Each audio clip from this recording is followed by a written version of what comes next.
It was supposed to be a quiet Sunday morning, calm skies, steady hearts, and peace in prayer.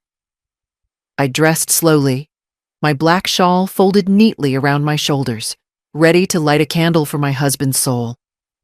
I didn't expect anything unusual. But that morning, peace had a different plan. One sentence, spoken softly by a man of faith, would turn my world inside out. What he said about my son made my hands go cold and my heart race like thunder. You won't believe what I learned next. I'm glad you're here. If you're watching this, please like the video and subscribe. It was an ordinary Sunday morning, the kind that begins with quiet light slipping through the curtains and the sound of the old church bell echoing in the distance. I walked to the church as I always did, steady but slower than before. The air carried that soft chill that only early prayers seemed to know. I thought it would be a morning like any other, a moment to find peace, to thank God for keeping me alive long enough to remember those who didn't stay. But I was wrong. That day, peace walked me into a truth I never wanted to hear. The church was full but calm. Rows of faces bowed in prayer. I took my usual place on the left pew, beneath the window where sunlight always painted the wall gold. The scent of old wood and candle wax mixed with the faint rustle of hymn books. My hands rested on my lap, folded tight, the way my husband used to say I looked most at peace. He was gone now, years gone, but I still felt his presence each time the choir sang. I came to church that morning not to ask for anything, just to remember him in quiet. The priest's sermon was about forgiveness. He spoke of sins that could be cleansed, of secrets that could be lifted if only one had the courage to speak them aloud. His words sank deep into me. I thought about how forgiveness sounds easy from the pulpit, but feels heavy in a mother's heart. I had no idea that those words weren't meant for the congregation that day. They were meant for me. When the Mass ended, people began to leave. I stayed seated for a moment, letting the sound of footsteps fade into silence. I stood up slowly, smoothing my black dress, ready to go home. But as I reached the door, the priest called my name softly. His tone wasn't formal or distant. It was careful, almost apologetic. He stepped closer, his hands clasped behind his back. His eyes didn't meet mine right away.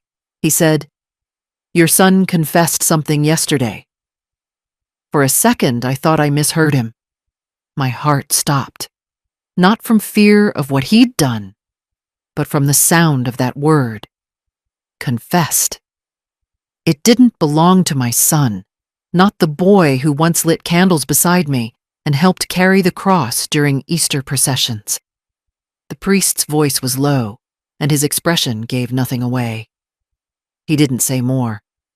Just those words, simple, steady, and heavy enough to make the world tilt under my feet.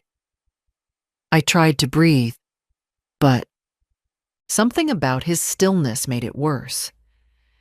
His silence wasn't comforting, it was warning.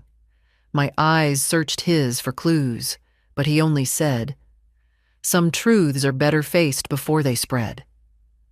Then he nodded and walked away, leaving me standing there among the pews, surrounded by the echo of his voice. I walked home in a daze. Every step felt slower than the last. The village looked the same, people chatting near the bakery, children running past the fountain. But I couldn't hear any of it clearly. My mind kept replaying that one sentence, each word like a stone dropped into a quiet pond. Your son confessed something yesterday. What could he have confessed? A mistake? A lie? A crime? I didn't know. I only knew that the priest's tone wasn't one of simple gossip or concern. It carried weight. The kind of weight that bends your knees before you even know what you're carrying. By the time I reached my gate, my hands were shaking. I unlocked the door, stepped inside, and sat down on the nearest chair. The clock ticked loudly. I could feel my pulse match its rhythm. I stared at the framed photo of my son on the mantel, young, smiling, in his graduation gown. The proudest day of my life.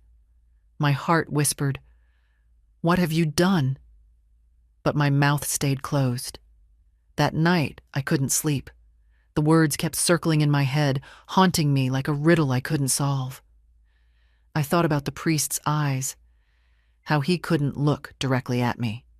That wasn't guilt. That was pity. And pity never comes without reason. By morning, I had decided one thing. I wouldn't ask the priest what my son said. I would find it myself. Whatever he confessed, I deserved to know, not as his mother, but as the woman who gave him everything he could possibly lose. Faith teaches forgiveness, but forgiveness only means something when the truth stands beside it. I raised my son to be the kind of man his father once was. Calm, hardworking, decent. From the moment he could walk, he followed me everywhere, tugging at my dress when I went to the market, asking questions about everything. He was bright, always curious, always respectful. The neighbors used to call him the little gentleman. He'd hold the door open for anyone, even when his arms were full. Back then, I thought goodness came naturally to him. I thought it would stay forever. But time has a way of testing even the purest hearts. When his father fell sick, my son was barely 20. I remember the nights when I'd sit by the bedside counting his father's breaths, and he would come in with tea saying, "Mom, rest for a while." I didn't rest. I couldn't. The house bills piled up, the business slowed down, and the world seemed to shrink to just hospital corridors and unpaid invoices. My son promised he'd handle things one day, that he'd make his father proud.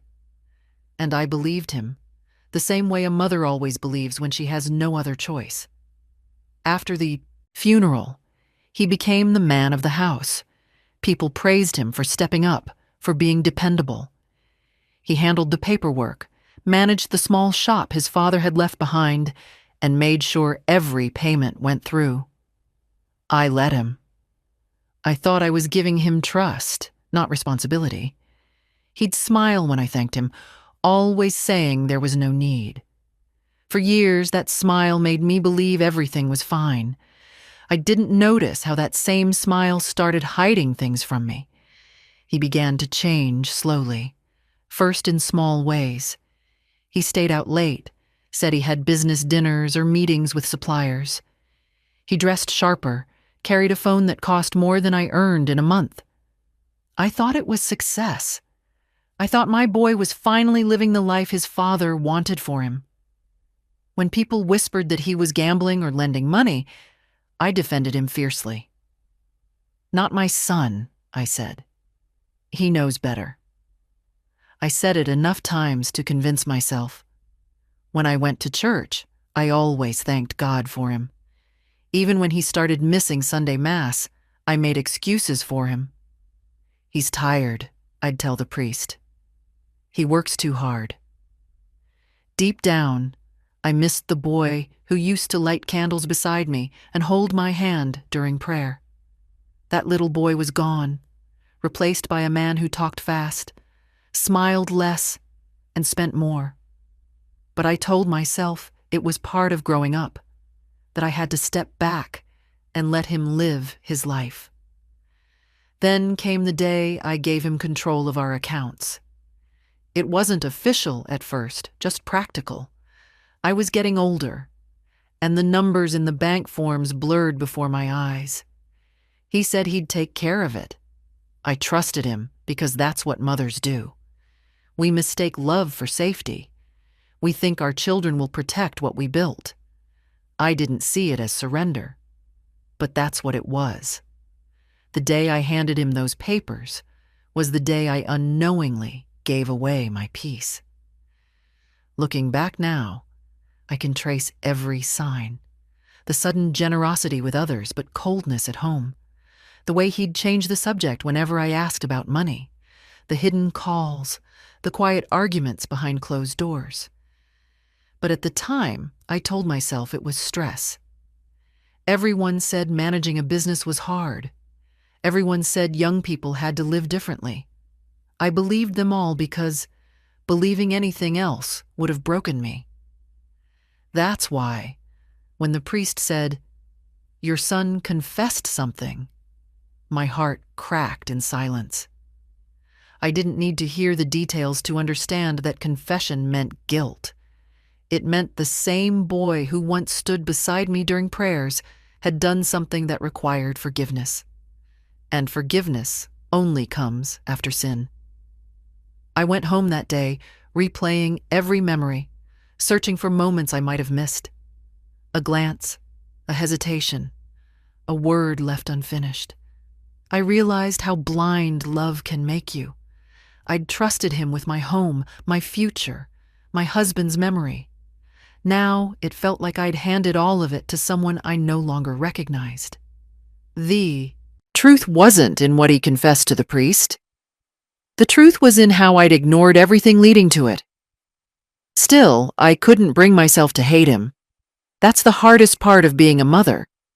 You can see the crime, but your heart still looks for the child who committed it. Even as anger grew in me, so did a strange kind of sadness. I kept hearing the priest's voice in my head, not out of curiosity, but out of grief. My son had confessed.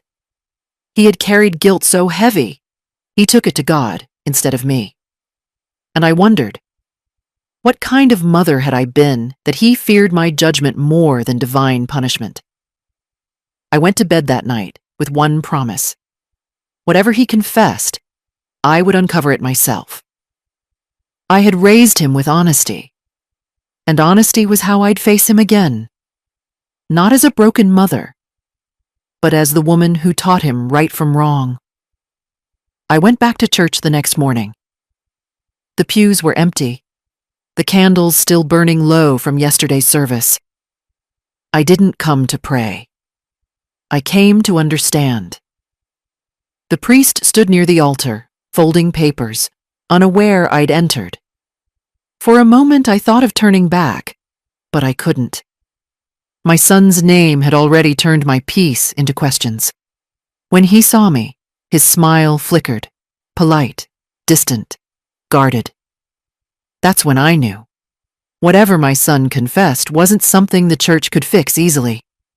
He walked toward me slowly, his steps careful, his voice soft. He said he couldn't share what my son had said. Confession was sacred, bound by seal and vow. But even as he spoke, I could see guilt pulling at his expression. His words were calm, but his eyes weren't. I'd known this man for 20 years, watched him bless newborns, bury old friends, guide broken families. I could tell when someone was hiding something, even if it was for the right reasons. He looked at the floor when he finally said, "You should look into the house accounts, Mrs. Clark." The sentence was simple, but it carried a storm behind it. He didn't look up after that. He walked away quietly, leaving me alone in that cold, echoing space. I stood there for a while, staring at the cross above the altar, trying to breathe through the weight of what I'd just heard. Those words, "Look into the house accounts," kept ringing in my head all the way home. Every step back felt heavier. What could the church possibly know about my house accounts? How could faith and finances ever meet in the same sentence? I felt sick with confusion. I didn't want to believe my son's confession had anything to do with money. But deep down, I already knew. At home, I sat by the kitchen window where the morning sun usually calmed me. Not that day. I stared at the ledgers my son kept on the shelf. Thick binders filled with receipts and payments. I'd never touch them. I'd trusted him completely, believed that handling numbers was his way of honoring his father's memory. But the priest's voice had left me no choice. I took the books down, one by one. The pages smelled like dust and ink, the scent of old trust. I started reading, first casually, then carefully. Within an hour, I realized something was wrong. Numbers didn't match. Some expenses had been repeated, some dates erased and rewritten, payments listed to people I didn't know. My heart pounded as I flipped through each sheet. My son's handwriting stared back at me, familiar yet foreign. The same hand that once wrote Happy Mother's Day cards had now written something else. Lies. I felt the air leave my chest. I pushed the books aside, stood up, and tried to steady myself. I didn't cry. Not yet. I just felt cold. The kind of cold that comes when you realize betrayal didn't come from the outside world, but from the person you fed and raised. By evening, I couldn't sit still. I walked through every room of the house like I was seeing it for the first time. The furniture, the walls, the photos, everything that used to feel like mine now looked borrowed.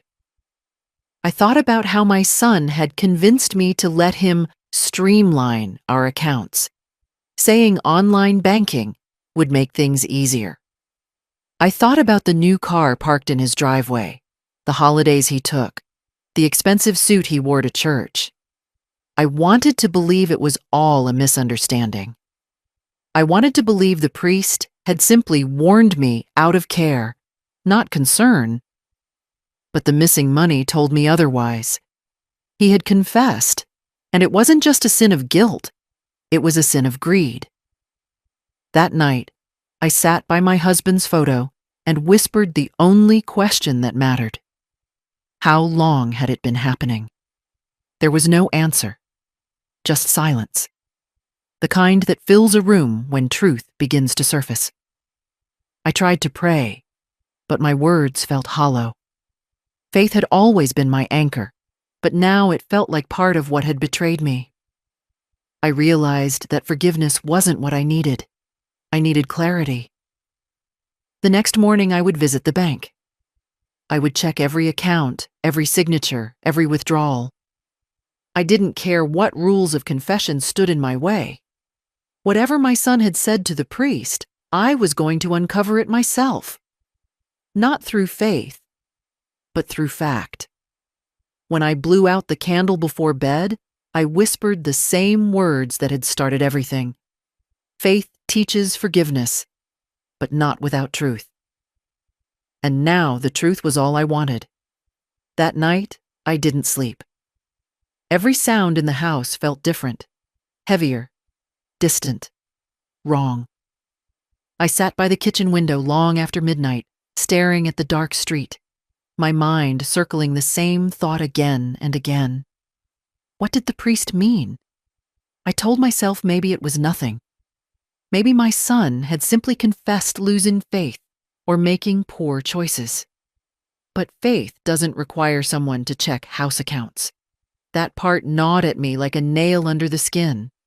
By morning, I decided to look for proof, not peace. I started with small things. The household ledger, the drawers, the envelopes where I used to keep bills and receipts. Some were missing, others were half empty. The neat order I'd always kept was gone. My son had always said he reorganized things to make life easier for me. Now I realized that word, reorganized, really meant removed. I pulled out my bank book. The balance made me pause. I remembered there should have been more, much more. Years of savings, pensions, insurance. But the total staring back at me was lower than it should have been. I felt my stomach twist. I checked again, counting line by line, tracing numbers like prayers. Some recent withdrawals had been made, large amounts, spaced a few days apart. I hadn't made them. I sat there, numb, listening to the tick of the kitchen clock. For a moment, I thought maybe I'd simply forgotten. Maybe I'd authorized something months ago. But when I reached for my checkbook, I saw the difference immediately. The signatures weren't mine. They looked close, neat, careful. But I'd know my own hand anywhere. Someone had copied it. My hands shook so badly I had to hold the edge of the table to steady myself. Later that day, I saw my son briefly. He looked different, more distracted, more polished somehow. His phone rang twice during our conversation, and both times he walked out of the room to answer it. I asked him simple things, harmless ones. How work was, how his wife was doing, if he was sleeping well. He smiled, said everything was fine, but he never met my eyes, and I noticed something else, the watch on his wrist. It was new, expensive, sleek, nothing like the modest man I'd raised. I remembered the car outside, the one he said his company loaned him. It all started to add up, and I didn't like the sum. After he left, I sat in the quiet again. The word confessed kept echoing in my head. Confession wasn't just about small lies or missed prayers. It was about guilt that could no longer be carried. My son had gone to the priest before me. That hurt more than anything else. It meant he knew what he'd done, but he couldn't face me to admit it. That night, I opened my husband's old desk, the one with the creaky drawer. Inside were years of financial papers, some going back decades. I pulled them out one by one until I found the file marked Pension and Estate. I flipped through it, my heart pounding faster with each page. The recent documents, ones my son had supposedly updated, had new stamps and dates. But the older ones showed my original arrangements. The difference between them was clear. Somewhere in the past 6 months, access had been transferred. He'd done it quietly, through my trust and his confidence. And I had signed without reading, because I believed him when he said it was just a renewal. I felt like a fool. I didn't cry. I just sat there and stared at the proof. My son's betrayal, written in tidy lines of official text. The bank had processed everything, trusting the same forged signature that looked enough like mine to pass. I thought about calling him, demanding answers, shouting until my throat broke. But I didn't. Not yet. The priest's words came back to me again. Look into the house accounts. That meant the truth was deeper than money. It wasn't just about missing numbers. It was about moral decay, the kind that grows slowly under love's blindness. I looked around the room. The framed family photo, the old vase, the clock that had ticked through every happy and hard year. Everything was the same, yet everything had changed. My son's laughter used to fill this house. Now it echoed like a lie. I went to bed without turning on the lights. I didn't pray that night. Faith could wait. I needed facts first. Tomorrow I would visit the bank. Tomorrow I would see just how much of my life my son had already signed away. The next morning, I dressed early and took the bus to the bank. The ride felt longer than usual, every turn heavy with dread. My hands clutched the worn leather purse that had held every important paper of my life: marriage certificate, savings book, pension letters, proof that I had once built something solid. By the time I reached the counter, my voice was steady, but my heart wasn't. I told the clerk I needed to review all transactions from the past 6 months. She looked at me with polite confusion, then typed my name into her screen. Her smile disappeared slowly. After a few minutes, she excused herself and brought the branch manager. He invited me into a small office, the kind with too much air conditioning and too little warmth. I sat across from him as he printed several pages and placed them on the table between us. My name was on the top, but the signature at the bottom wasn't mine. He pointed to the section labeled Access Update, Joint Account Holder. My son's name was written there, the date stamped 3 months ago. My throat tightened. The manager spoke carefully, explaining that the change had been made in person and that all identification appeared valid. I barely heard the rest. All I could see were the withdrawal amounts. Steady, deliberate, intentional. He'd been taking small sums first, then larger ones, like testing how far he could go before I noticed. I thanked the man quietly and asked for copies. He gave me a sympathetic look, but I didn't need pity. I needed proof. Outside, the cold air hit me like a slap. I stood on the pavement, staring at the folder in my hands. The city moved around me, people rushing to work, buses hissing past. But I felt frozen in place. I thought about how many times I'd told others that my son was the most trustworthy person I knew. I thought about the pride I'd felt saying those words. Now, those same words burned in my throat like ash. I went home and spread the papers across the dining table.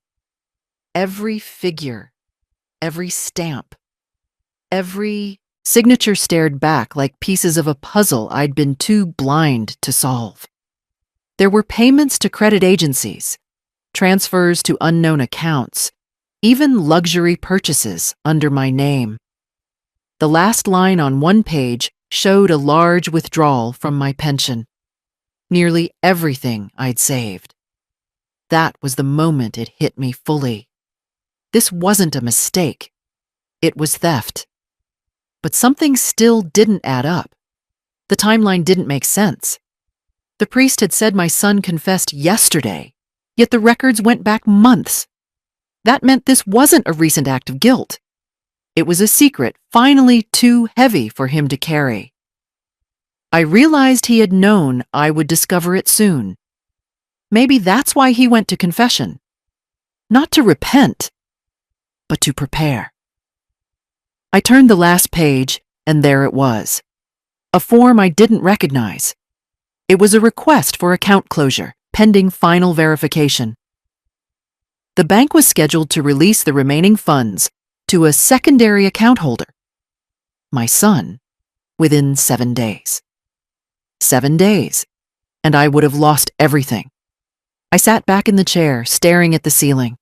My whole body trembled, but not from weakness, from rage, controlled, quiet rage. I wasn't the type to scream or curse. I'd been raised to endure, to solve problems with reason. But this wasn't a problem. It was betrayal wearing my own bloodline's face. I packed every document carefully, sealed them in a plastic folder, and wrote the date on top. Then I called the solicitor's office and scheduled an appointment for the next morning. The secretary said the earliest available slot was 3 days away. I told her it couldn't wait. By some miracle, she found an opening for noon. The rest of the day passed like a blur. I didn't cook, didn't turn on the television, didn't answer calls. I just sat there, reading those papers over and over. Every number was a wound. Every forged signature was a scar I hadn't noticed forming. By nightfall, I made myself a promise. I would not confront him yet. I would not cry in front of him, beg him, or ask why. That's what he expected, a broken mother. But he'd get something else. The woman who built this home from nothing wasn't going to let it be stolen in silence. Before going to bed, I placed the papers under my pillow like armor. Tomorrow, I'd take them to the lawyer. Tomorrow, the truth would stop living in confession and start living in court. The morning of the meeting, the air felt heavier than usual. I left home before sunrise, the documents packed neatly in my handbag, my mind already prepared for what had to be done. The solicitor's office sat between a pharmacy and an insurance firm. Unremarkable, quiet, and professional. When I entered, the receptionist greeted me politely, asked me to take a seat. I couldn't focus on the ticking clock or the soft hum of printers.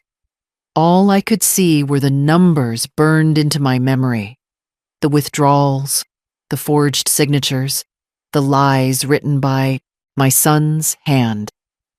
When the solicitor called me in, I placed everything on the desk in front of him. Every page, every signature, every receipt. He didn't interrupt me.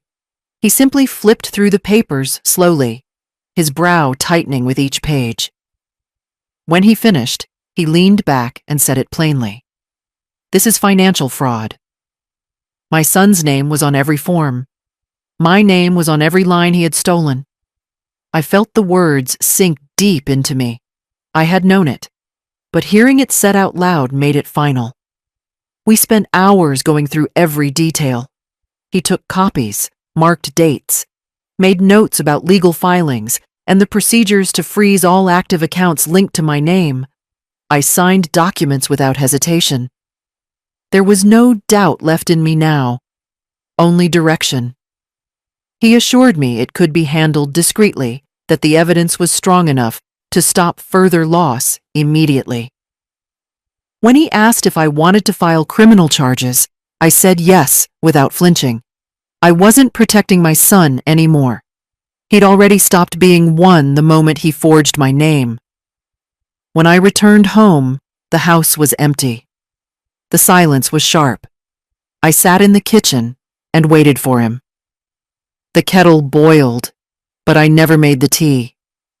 Hours passed before I heard his car pull into the driveway. I didn't greet him. I didn't even look up.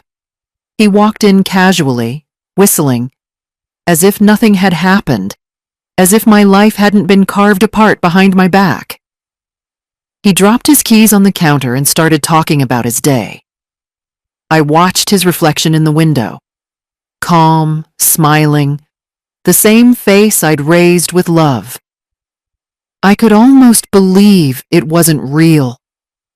But then he mentioned business stress and temporary loans, and I saw it clearly. Guilt hiding under arrogance. I reached into my bag and placed the stack of documents on the table. He froze. His words stopped mid-sentence. For the first time, he looked at me directly. I didn't need to say anything. The papers said everything. He stared down at them. The withdrawals, the transfers, the forged forms. His jaw tightened, but he said nothing. Minutes passed like hours. The air between us thickened. Finally, he muttered something about handling things and making it right. I stayed silent. I wanted to see how long he could lie with the truth in front of him. His voice cracked halfway through another excuse. I didn't yell. I didn't cry. I just pushed the last document toward him, the one with my genuine signature beside his forgery. It was the proof that ended every word he tried to form. He sank into the chair, hands in his hair. I could see the panic settling in, not because he was sorry, but because he was caught. For years, I had been the soft one, the mother who forgave, who understood. But that version of me died the moment I found out what he'd done. I stood up slowly, looked around the kitchen, and realized how unfamiliar my own home had become. Even the walls felt different, painted with his deception. I told him that the accounts were frozen, that legal action had already begun, and that the bank would contact him soon. His face went pale. He tried to speak again, but I walked away. I had said enough. That night, I locked my bedroom door for the first time in my life. I lay awake listening to him moving around the house, pacing, whispering on the phone. I didn't care what he was saying. It didn't matter anymore. The law would speak for me now. In the days that followed, the solicitor called with updates. The fraud case had progressed quickly. The forged documents were undeniable. My son's access to every shared account was permanently revoked. The police were informed, and a formal warning was issued. If he tried to interfere again, he would face charges. When I hung up, I sat in the garden, staring at the fading sun. I didn't feel victory. I felt something colder, the kind of peace that comes when a wound stops bleeding but leaves a scar you'll always see. I'd protected him his whole life. Now I was protecting myself from him. He confessed to a priest to ease his guilt. I went to a lawyer to carry my truth. Faith may forgive. The law doesn't forget. 3 weeks passed before the real storm arrived. The solicitor had done his work quietly, precisely, the way professionals do when truth is on their side. The evidence was strong enough to hold in any courtroom. Forged signatures, mismatched timestamps, bank records, and my son's admitted withdrawals. I didn't need to chase justice anymore. It was already moving, step by step, through the system he thought would never catch him. On a Thursday morning, a brown envelope arrived by post. It was addressed to me from the solicitor's office. Inside were copies of the official filings. Confirmation that my son was now under investigation for fraud and misappropriation of funds. There was also a restraining clause that legally blocked him from accessing any of my accounts or assets without written consent. I held those papers in my hands for a long time. They were heavy, not just from the legal language printed on them, but from the weight of years, all the birthdays, dinners, and quiet mornings we once shared that now led to this. Later that day, there was a knock on the door. I knew before I opened it who it would be. My son stood there. The same man I once rocked to sleep, now looking smaller somehow, defeated, his eyes tired. He wasn't angry anymore. He was scared. He asked to talk. I let him in, but the air between us was no longer that of mother and child. It was plaintiff and accused, truth and denial, love and consequence. He tried to explain himself. He said he didn't mean for it to go so far, that it started with small withdrawals, temporary loans, just to keep up appearances. He said things spiraled out of control. I listened, silent. Not because I forgave him, but because I wanted to hear how guilt sounds when it runs out of lies. His words stumbled, tripped, repeated. Every sentence was a wound trying to justify itself. When he realized I wasn't answering, his tone changed. He shifted from pleading to self-pity, then to quiet anger. He said he'd already been humiliated enough that people at the office were whispering that I'd ruined him. That made me laugh. Not loud, not bitter, just a soft laugh from deep inside, the kind that escapes when irony finally reaches its peak. I told him the truth without raising my voice. He'd ruined himself the moment he stopped respecting the woman who gave him everything. The police arrived 2 days later. I wasn't home when they came, but the neighbors saw. They said it was calm, procedural, polite even. He wasn't handcuffed. He was questioned and escorted away for statements. The investigation would take time, they said, but the evidence was clear. I didn't feel joy. I didn't feel victory. Just relief. The kind that comes when something broken finally stops pretending to hold together. In the following weeks, my house grew quiet again. The calls stopped. The footsteps I once hated hearing disappeared. I began sleeping through the night for the first time in months. My solicitor kept me informed, assuring me that the law would ensure my safety and restore what was rightfully mine. When the case reached its final phase, I signed the last document with steady hands. My assets were secured, my accounts restored, and every trace of his interference erased. But there was one thing no court could restore: trust. That part of me remained empty. When neighbors asked about him, I told them the truth. I didn't hide behind polite lies. I said my son had stolen from me, that justice had taken its course, and that I was at peace with my decision. Some looked shocked. Others nodded quietly, understanding that family doesn't excuse betrayal. Months later, he sent a letter from the correctional facility. It wasn't long, only a few lines. He said he was sorry, that he hoped one day I could forgive him. I read it once, folded it carefully, and placed it inside a drawer. Forgiveness isn't refusal, it's timing. And my time hadn't come yet. Now, when I sit at the same kitchen table where it all began, I look at the sunlight coming through the window and realize something. The house feels lighter. The air isn't filled with fear or tension. It's just mine again. People say revenge hardens the heart. They're wrong. It only strengthens the spine. I didn't fight my son. I fought the shadow he became when greed took over. He confessed to a priest, thinking he could cleanse his guilt in words. I confessed to the truth, and it gave me my life back. Some prayers are answered not in heaven, but in paperwork. The months after the investigation felt like waking up from a long, painful dream. The noise that used to fill my days, the constant worry, the phone calls, the waiting, all stopped. My house was quiet again, but it was a different kind of quiet. Not peaceful, not empty, just steady. For the first time in years, I didn't live in fear of what might go missing next. Every drawer, every cupboard, every account now belonged only to me. I kept the documents that proved it all in a locked cabinet near my desk.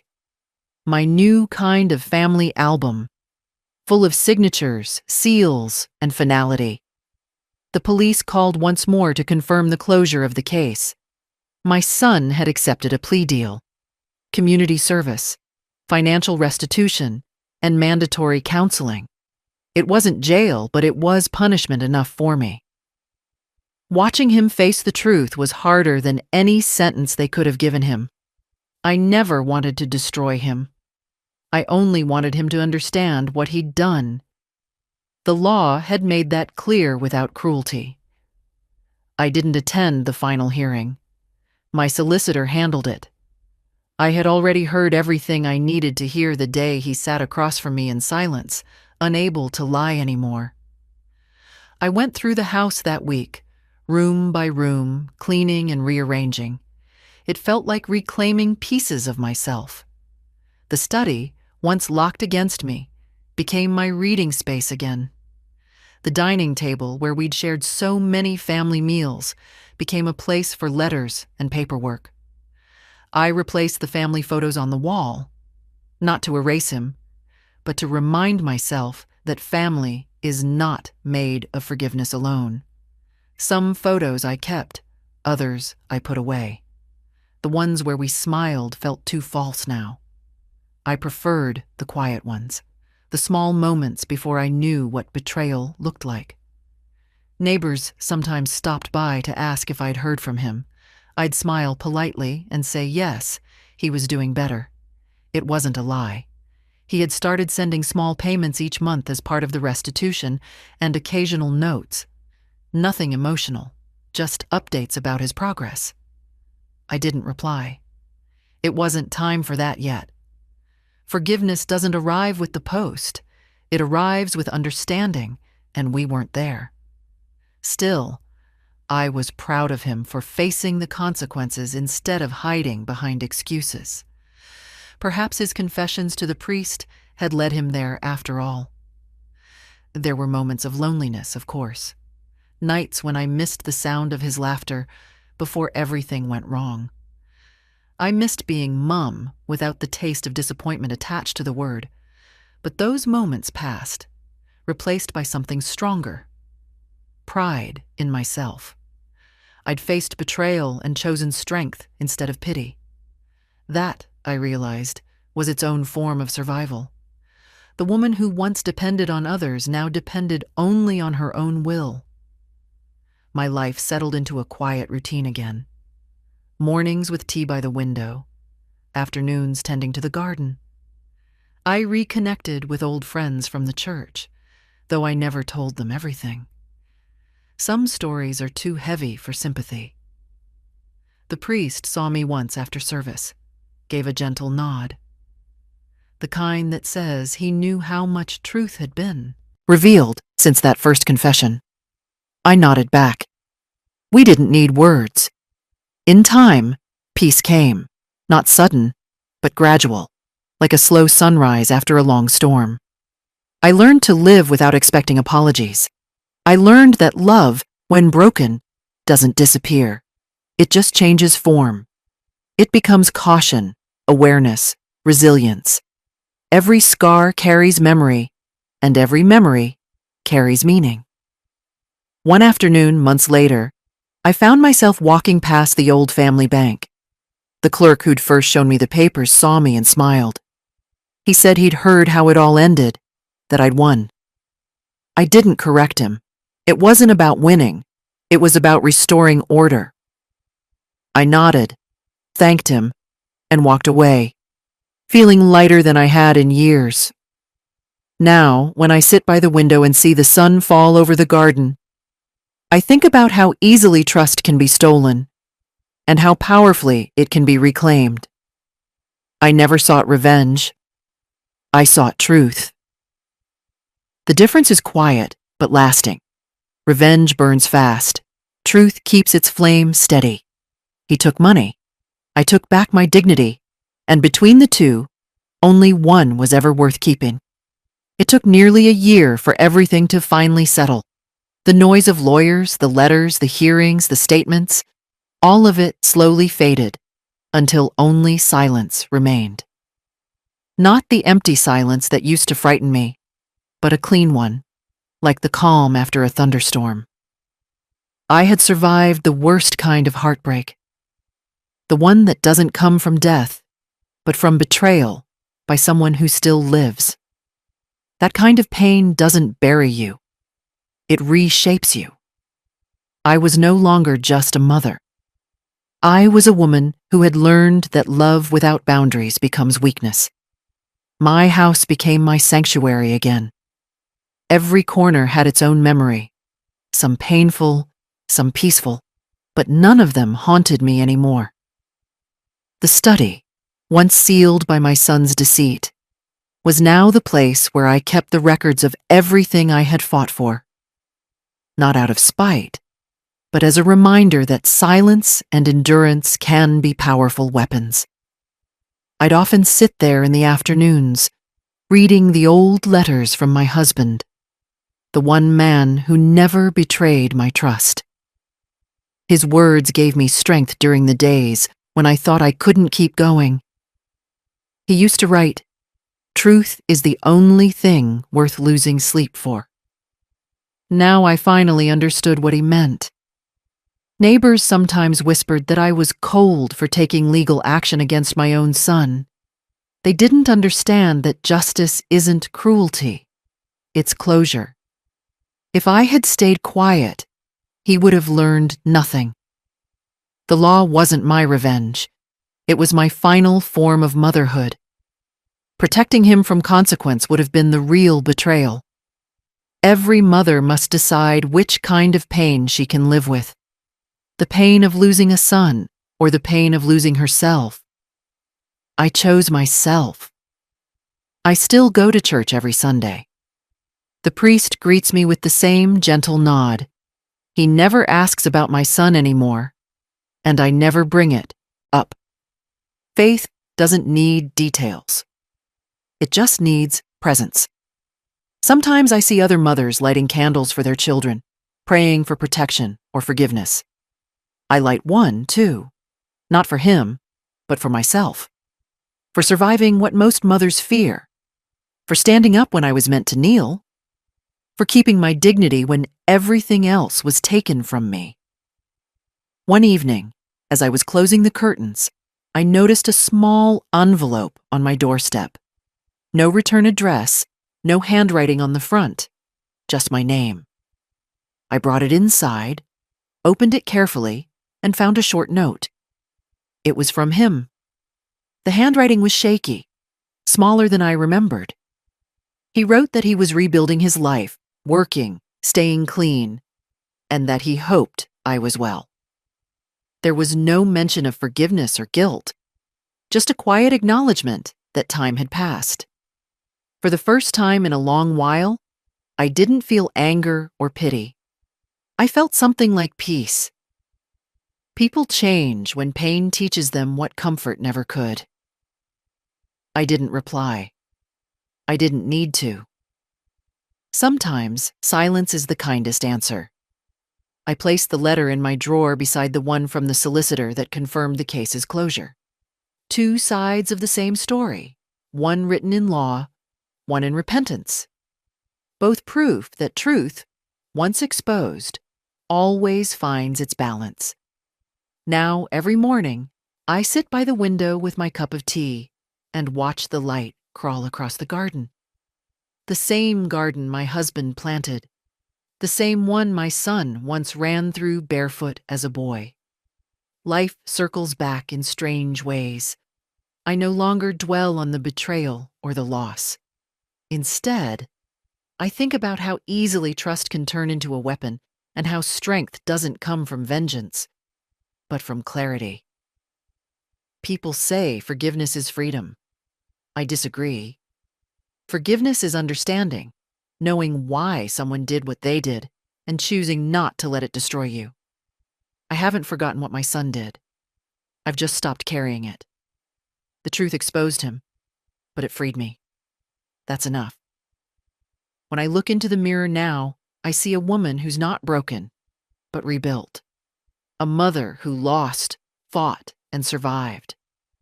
Not because she stopped loving, but because she finally loved herself enough to let go. If you're watching this, and you've ever been betrayed by someone you raised, remember this. You can't control what they do, but you can control what you allow. Truth is not revenge. It's restoration. And sometimes, the only way to heal is to make peace with the silence that follows justice.